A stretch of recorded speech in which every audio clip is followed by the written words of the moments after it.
अस्सलाम वालेकुम नाज़रीन, सुनो न्यूज़ पर आप देख रहे हैं प्रोग्राम लाइव जामी में आपके साथ मोहम्मद असीम जामी। आज मुल्की सियासत पर तो बात होगी, लेकिन बड़ा अहम मामला जो आज ज़ेर बहस हम लेके आ रहे हैं और बहुत ही अहम मेहमान आज हमारे प्रोग्राम में वाशिंगटन DC से अमरीकी सहाफ़ी और तज्ज़िया निगार हमारा साथ देंगे। मामला है डोनाल्ड ट्रंप और नरेंद्र मोदी के बीच। पहले 25% टैरिफ और अब 25 मज़ीद 50% टैरिफ अमरीका ने उसका निफाज कर दिया भारत के ऊपर। इसके बाद भारतीय मईशत का धड़म तख्ता होता दिखाई दे रहा है। क्या भारत रूसी तेल की खरीदारी बंद करेगा? ट्रंप की मुकम्मल बैत करेगा? अब भारतीय मईशत का क्या हाल होगा? मोदी चीन के दौरे पर क्यों जा रहे हैं? और इस खत्ते की बदलती सूरत हाल में पाकिस्तान जो इंतहाई अहमियत इख्तियार करता जा रहा है, उसका एक और सबूत ये कि पाकिस्तान के फील्ड मार्शल सेंटकॉम की दावत पर इस वक्त अमेरिका के दौरे पर हैं। ये चंद महीनों के अंदर उनका दूसरा दौरा होगा अमेरिका के यहाँ। तो ये बदलती सूरत हाल पर अमेरिका से हमें ज्वाइन करेंगे senior fellow Asia Pacific foundation के साथ वाबस्ता जनूबी एशियाई उमूर के माहिर, पाकिस्तान, इंडिया और अमरीकी ताल्लुकात को बिलखसूस कई दिहाइयों से ये फॉलो कर रहे हैं, लिख भी रहे हैं, माइकल कुगलमैन। उनसे हम तफसील से बात करेंगे, लेकिन उससे पहले मैं ज़रा आपको चंद गुजारिशात पेश करूँ कि सूरत हाल है क्या। बात यह है कि अमरीका के साथ तिजारत करने वाले ममालिक में इंडिया एक बड़ा मुल्क है। इंडिया की तजारती हजम बाकी ममालिक से बहुत ज़्यादा है और इनके दरमियान जो दो तरफा ताल्लुकात हैं वो वक्त के साथ बहुत मजबूत हुए। यही वजह क्वाड का हिस्सा भी इंडिया बना।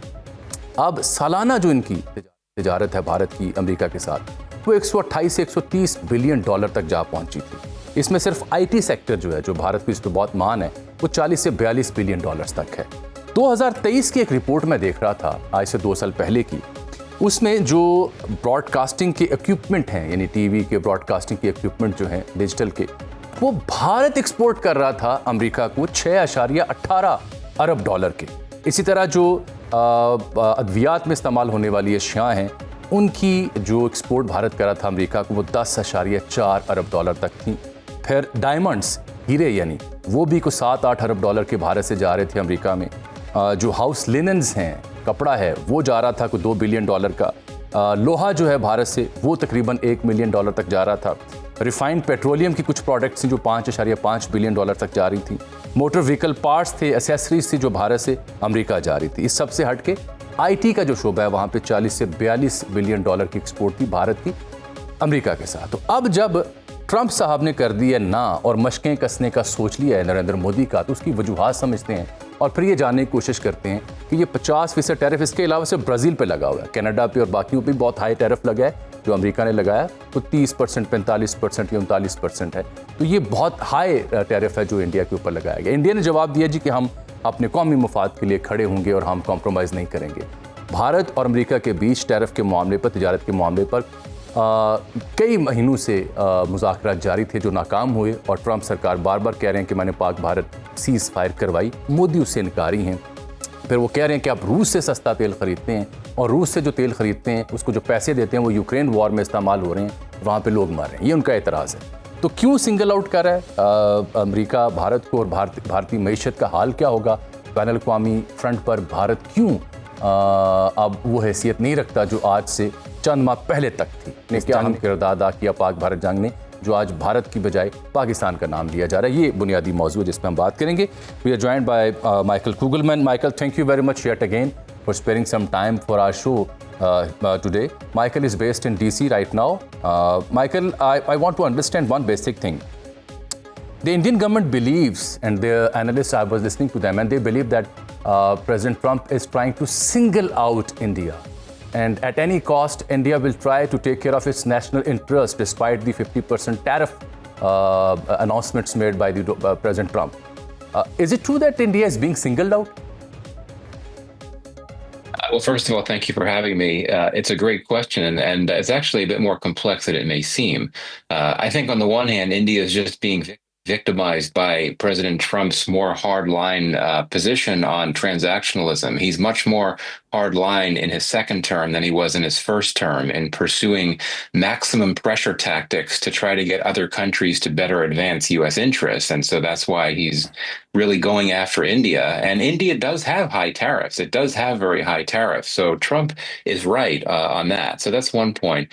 I also think that the Russia factor is important. President Trump, I think, really wants to help end the war in Ukraine, and he has tried to push or pressure Russia to stop fighting and agree to a ceasefire, but it has not agreed to do that. So now Trump is trying to pressure Russia by pressuring Russia's top commercial partners, including India, hoping to try to get India and other key commercial partners of Russia to no longer import Russian oil. But the third issue, and I think here that gets to the point about India getting singled out, I do think that President Trump is aggrieved by India. I think he's very unhappy about how he's being treated. I think he's unhappy that India is not letting him claim credit for his role in the India-Pakistan ceasefire. I think he's unhappy about how he was treated when he and Prime Minister Modi had a phone call a few weeks back, which involved Prime Minister Modi telling Trump for quite a few minutes that he was wrong on many of his positions. So in that sense, maybe Trump is trying to retaliate because he feels aggrieved. But there's a lot going on here, a lot of different factors. And at the end of the day, it's very hard for any of us on the outside to know what goes on in President Trump's mind and what drives his actions in this regard. Exactly. So do you think it's a matter of being grieved or being unhappy or annoyed by how India respond back to Trump in his efforts to cease fire between Pakistan and India? Is it the only reason, or really the purchasing of the crude oil from Russia? Yeah, I mean, it's interesting. I mean, India definitely increased in a big way its imports of Russian oil right after the Russian invasion of Ukraine. If you look at the figures in the year before the Russian invasion, the percentage of India's oil imports that were coming from Russia was quite low, and it did go up significantly. And yes, I mean, it's true. And this gets to what I said earlier. I mean, President Trump, he wants other countries to be importing more American goods, including American oil. And so in that sense, he's unhappy that India has so drastically ramped up its imports of Russian oil. So there's that commercial angle. But again, I think there's various factors here driving his actions. Exactly. मैं अपने नाज़रीन को ये बता दूं कि जो भारत यानी इंडिया जो रूस से क्रूड ऑयल लेता है वो $52 बिलियन का ख़रीदता है सस्ते दामों, और 1/3 जो रूसी तेल है उसका सबसे सप्लायर, उसका जो बायर है वो भारत है। इसके अलावा जो अमेरिका के साथ उनकी ट्रेड है उसका हजम मैंने आपको पहले बताया कि 128 से 130 बिलियन डॉलर है। तो रूसी तेल अगर $52 बिलियन तक का है तो वहाँ ट्रेड 128 बिलियन डॉलर की है। सो इट मीन्स वहाँ ज़्यादा नुकसान होगा। Michael, I was trying to let my viewers know that the Russian crude oil that India purchases is of $52 billion. On the contrary, their mutual trade between India and America, that stands around $128 billion to $130. So they had to either pick one. You had been covering India since long. How do you see this regime in India led by Narendra Modi and Jaishankar? Would they opt that $52 billion cheap crude oil from Russia, or they would like to go back to 128 billion or 138 billion trade with America? I don't think that India's government has any intention of stopping its imports of Russian oil for a number of reasons. One, Russia is one of India's closest partners. It views Russia, and it says this publicly all the time, it views Russia as a trusted partner where there's never been any crises, and Russia has never affected India's interests negatively. There's a lot of Cold War era nostalgia at play too, but it is still a very strong relationship, and India's government likes to say that it doesn't turn on its friends, and so it's not going to turn on Russia. And then if you look at the economic aspects of it, I've seen some estimates from Indian energy analysts indicating that if India were to go cold and stop importing Russian oil, it could add up to $11 billion to its import bill by having to go to more expensive oil elsewhere. But then beyond that, India would make other arguments too, that it's already done so much to concede to the U.S. that it stopped importing Iranian oil, it stopped importing Venezuelan oil in response to U.S. pressure and sanctions threats. And of course, India would also point to the fact that the U.S. continues to import products, including some energy-related products, from Russia. finally, from a domestic political perspective, for India's government to stop trading with Russia because of pressure from the US, that would be very politically damaging, even for a very popular leader like Modi. Exactly. Let me rephrase my question yet again. The New Delhi believes that they are irked by these announcements made by President Trump regarding 50% tariff. And they believe that they got all the rights to stand tall for their national interest. Will they be able to stand tall against Donald Trump's these recent measures? Well, I mean, India's government has some very tough choices to make. It could retaliate, right? It could impose new tariffs on the U.S. It could start importing oil again from Iran and Venezuela, but I don't think it would want to retaliate against the U.S. because it would not want to further provoke Trump for fear of him coming out with even higher tariffs against India. But at the same time, as I said before, I don't think India will stop. I don't think India will surrender to Trump's pressure. So honestly, I think that it may take some time, but I think India's government is actually going to come back to the negotiating table with the U.S. I believe that negotiators are scheduled to meet later this month, but it'll be tough because India, for political reasons, cannot afford to make more concessions to the U.S. because I think India will try to conclude a new trade deal with the EU. The EU is another top destination for Indian exports. It'll want to find that additional market access to try to reduce the potential damage from the U.S. tariffs. Exactly. Michael, do you expect that this would not be enough?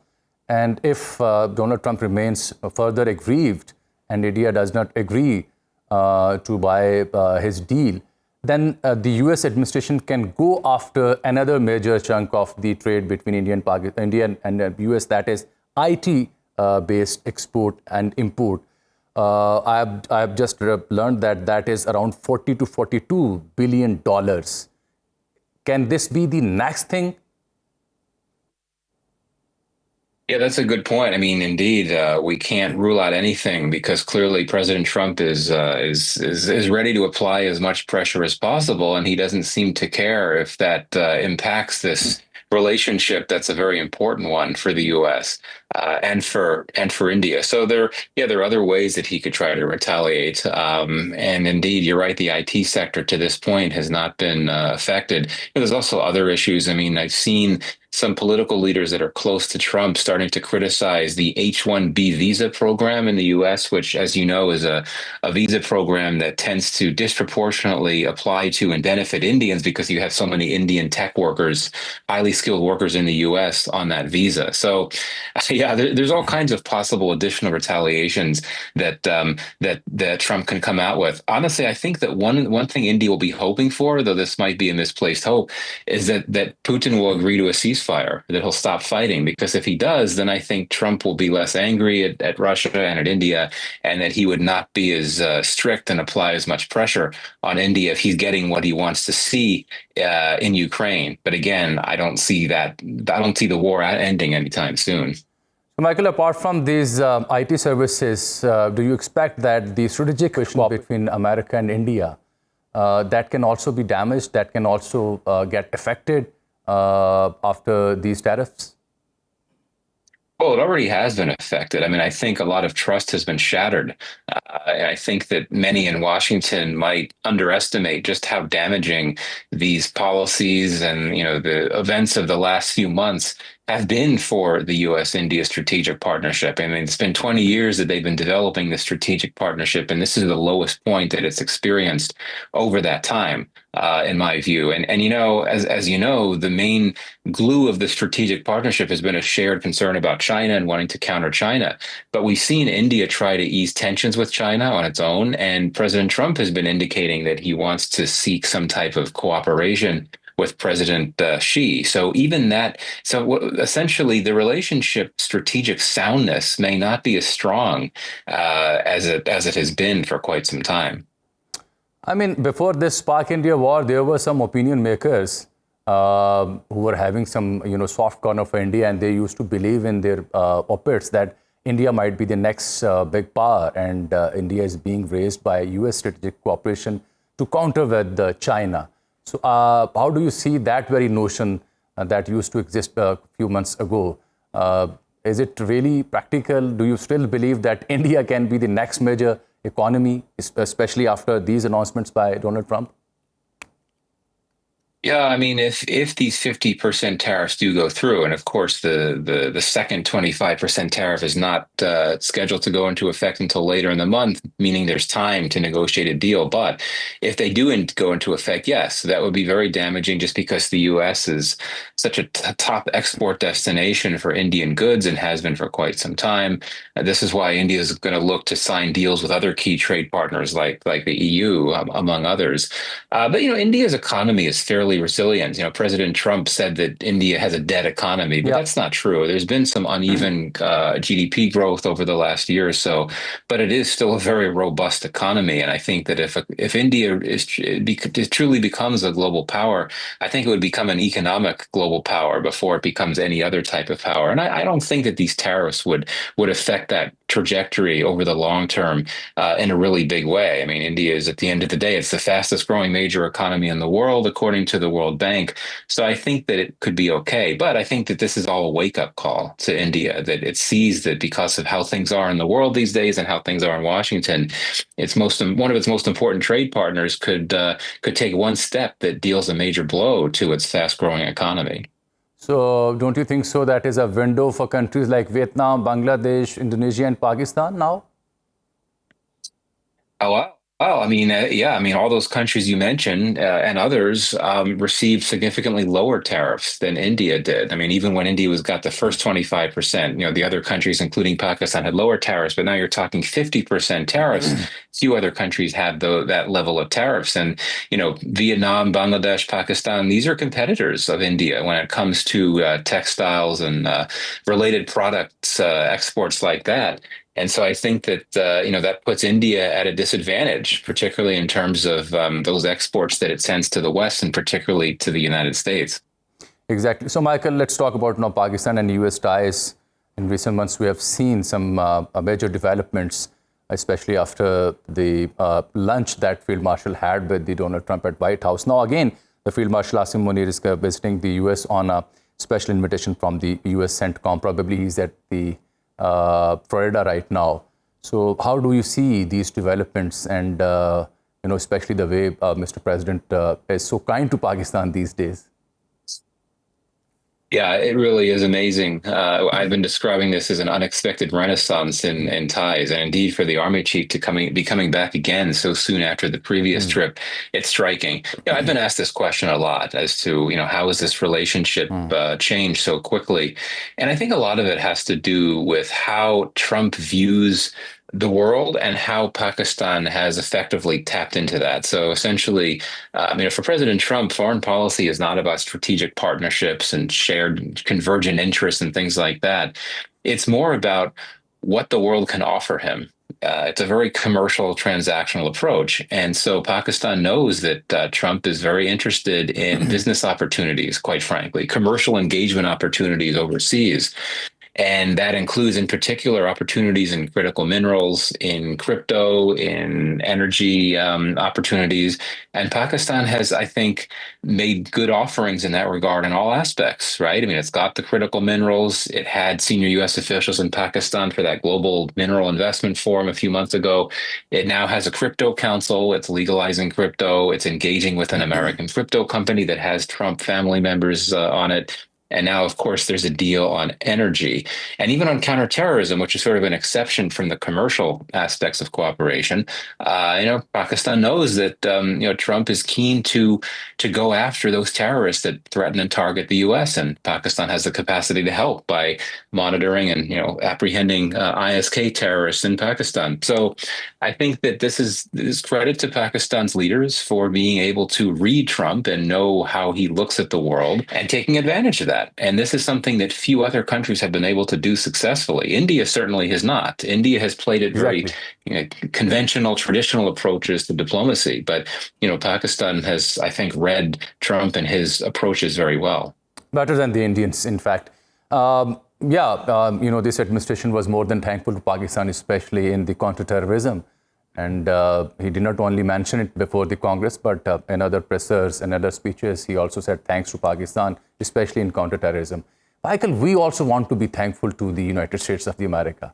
And when it comes to us, we want to be thankful to them, especially in the war against terrorism that we have to fight here in our Khyber Pakhtunkhwa, Balochistan, where there are multiple proxies in action, and those terrorists are being funded by other parts. And there was a time when US used to extend its cooperation for modern gadgets and other things to curb this menace. Should we accept that now we are having good ties with this administration, that US will extend the same cooperation to curb this menace?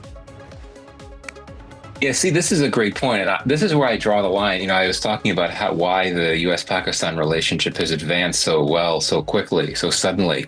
But I think there could be limits to it. There are question marks and obstacles in all these areas that we've been discussing. You talk about counterterrorism. Yes. I mean, as I said, the U.S. wants to work with Pakistan to go after terrorists that threaten and target the U.S. But, I mean, if you look at a group like TTP, BLA, these are clearly the main threats to Pakistan now internally in terms of terrorist threats. Those are not groups that threaten or target the U.S. these days. TTP used to be a threat to the U.S., but not today. So I don't think that you're going to get that level of support from the Americans. And I don't anticipate the Trump administration suddenly deciding to start sending arms and money, security assistance to Pakistan once again. I just don't see that happening because of the nature of how the Trump administration conducts foreign policy. So I think that there could be limits there. And similarly with crypto, that's still very much a work in progress in Pakistan.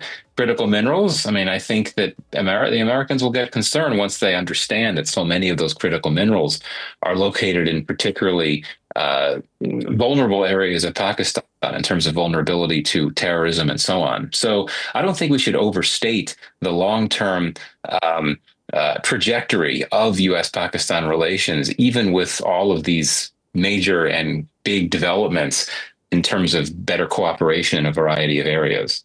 Many thanks for joining with us, Michael Kugelman from Washington DC. इनका नज़र था जो आपने सुना देखा, वो कहते हैं ताल्लुकात अच्छे हैं, बेहतर हो रहे हैं, लेकिन इसमें कोई ज़रूरत से ज़्यादा जो तवक्कुआत हैं वो वाबस्ता करना भी कबलस वक्त है। भारत की जो मुश्किलात हैं उस पर उन्होंने तफसील से इज़हार ख्याल किया और उन्होंने बताया कि कैसे भारतीय इकॉनमी को चैलेंजेस दरपेश होंगे, क्योंकि ट्रंप ये चाहते हैं, ट्रंप उनसे नाराज़ हैं।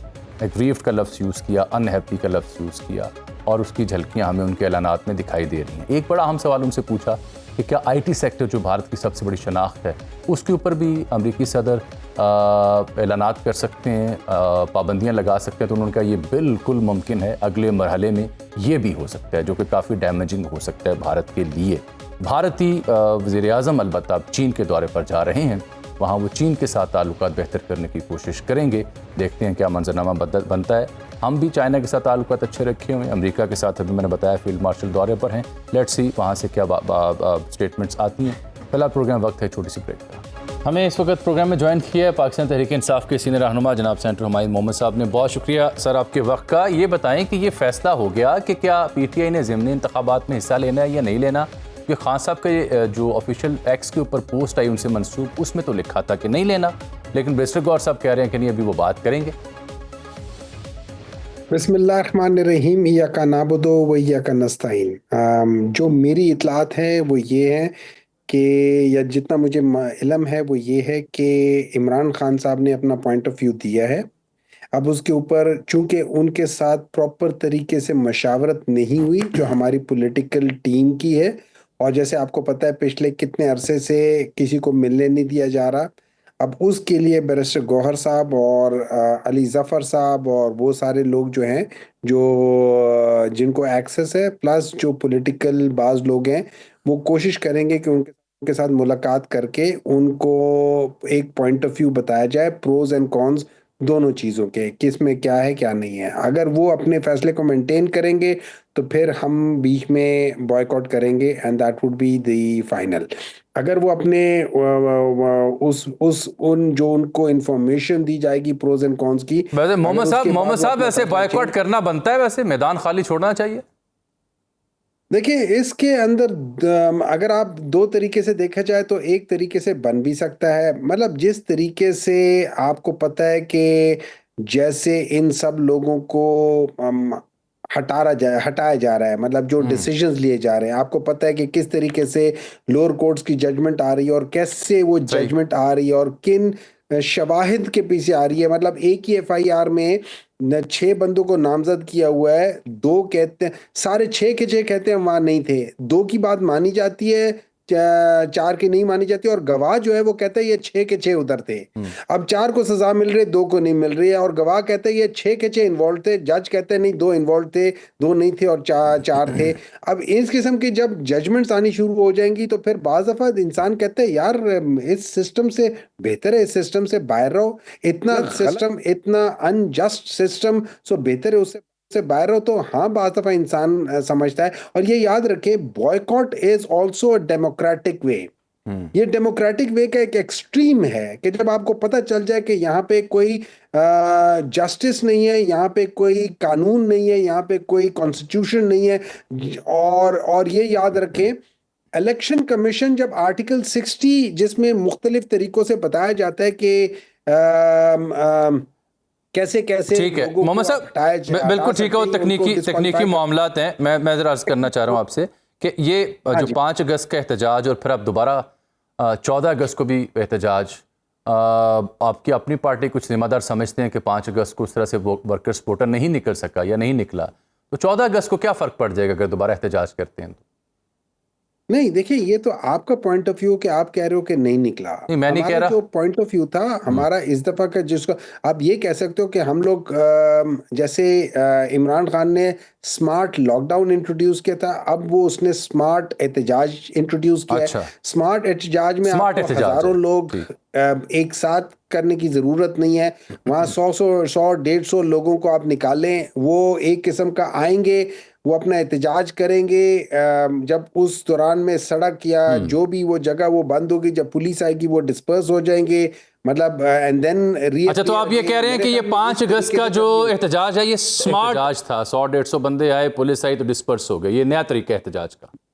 ये बिल्कुल नया तरीका है। देखिए इनोवेशंस होती हैं जब आपको पता चल जाए कि आपका जो हुकूमत है, नंबर 1 उनके पास मॉरल ग्राउंड्स नहीं है, उनके पास अवाम का मैंडेट नहीं है, वो चोरी की सीटों पर आए और वो अब डाके डाल रहे हैं।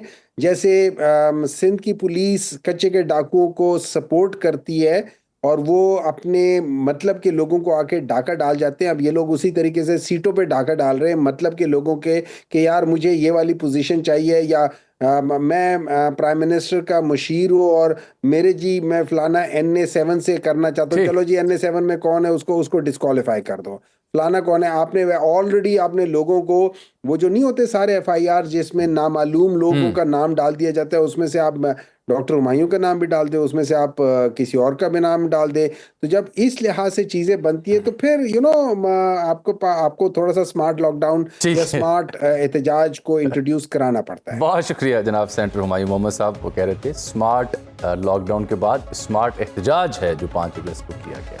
नाज़रीन, यहाँ एक ब्रेक। वेलकम बैक नाज़रीन, अभी हमें ज्वाइन किया वफाकी वज़ीर पार्लिमानी अमूर सीनियर लीगी रहनुमा जनाब डॉक्टर तारिक फजल चौधरी साहब ने। डॉक्टर साहब बहुत शुक्रिया। एहतजाज भी हो रहा है, नाअहलियाँ भी, लेकिन महमूद खान अचकज़ई साहब ने बड़ी अहम बात की है, वो ये है कि वक्त है एक दूसरे को माफ़ करें, तौबा करें, ये है आगे बढ़ने का रास्ता। तो माफ़ी, तलाफ़ी को, तौबा का दरवाज़ा खोले ना जनाब।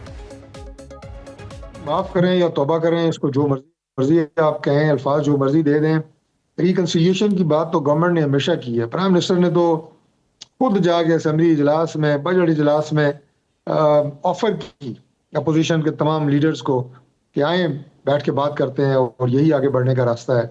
अब अगर उन्हें अकल नहीं आ रही तो फिर हम उस सिलसिले में क्या कर सकते हैं। मैं जो बता रहा था कि आपको कि पाकिस्तान को अल्लाह ताला ने बैनुल अक़वामी दुनिया में जो इस वक्त कामयाबियाँ और इज़्ज़त दी है, ये वक्त है कि मुल्क के मसाइल हल करें, आप इंटरनली मुल्क को मजबूत करें, जो इंटरनल रिफ्ट्स हैं उन्हें दूर करें। लेकिन डॉक्टर साहब ये जो आप बात कर रहे हैं, इसके लिए सबसे अहम है रिकॉन्सिलिएशन। इंटरनल रिफ्ट कैसे खत्म होगी जब तक रिकॉन्सिलिएशन नहीं होगी? रिकॉन्सिलिएशन एक हाथ से तो नहीं हो सकती ना। PTI के लोग मींस उनके जो MNAs हैं और उनके जो लीडर्स हैं, वो खुद ये बात मानते हैं कि हमें अपने सोशल मीडिया हैंडलर्स ने यरगमाल बनाया हुआ है। अच्छा। हम अगर कोई रिकंसिलिएशन की बात करते हैं, बातचीत की बात करते हैं, तो हमें वो गालियां पड़ती हैं कि हम बिल्कुल वो बात कर ही नहीं सकते। तो लीडर तो अवाम को लेके चल रहा होता है, यहाँ उल्टी गंगा बह रही है, यहाँ अवाम लीडर्स को लेके चल रही है। जो एक पॉपुलर पब्लिक सेंटिमेंट है पीटीआई के सोशल मीडिया हैंडलर्स का, उसके पीछे पूरी पार्टी लगी हुई है, उसके पीछे इसकी तमाम लीडर और क्यादत लगी हुई है। फिर चंद जो है इनके नमूने जो बाहर बैठे हुए हैं, ठीक, वो रियासत और रियासती इदारों के खिलाफ जो है वो बड़े इल्जामात लगा रहे हैं भयानक किस्म के। ये मतलब इंतहाई एक काबिल मजम्मत इस वक्त सूरत हाल जो है वो तहरीक चलिए, इंसाफ ने लेकिन- पैदा की हुई है। कोई सियासत नहीं है, दिस इज नॉट पॉलिटिक्स।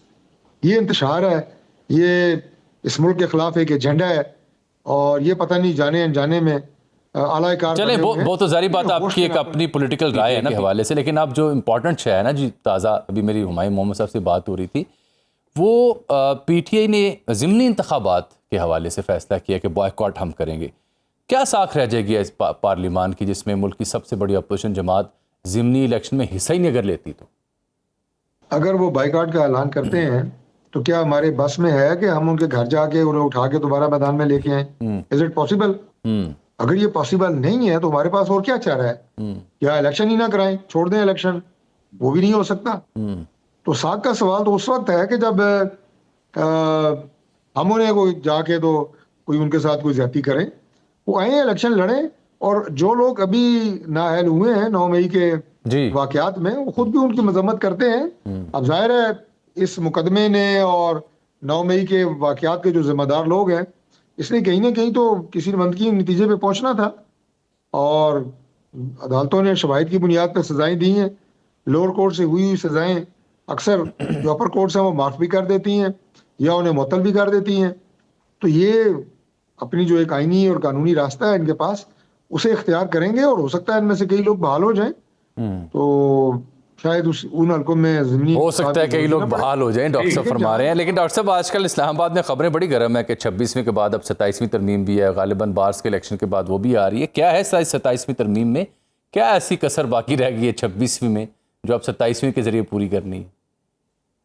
27वीं तरमीम का सिर्फ चर्चा है, और ये सिर्फ एक अफवाह है जो गर्दिश कर रही है।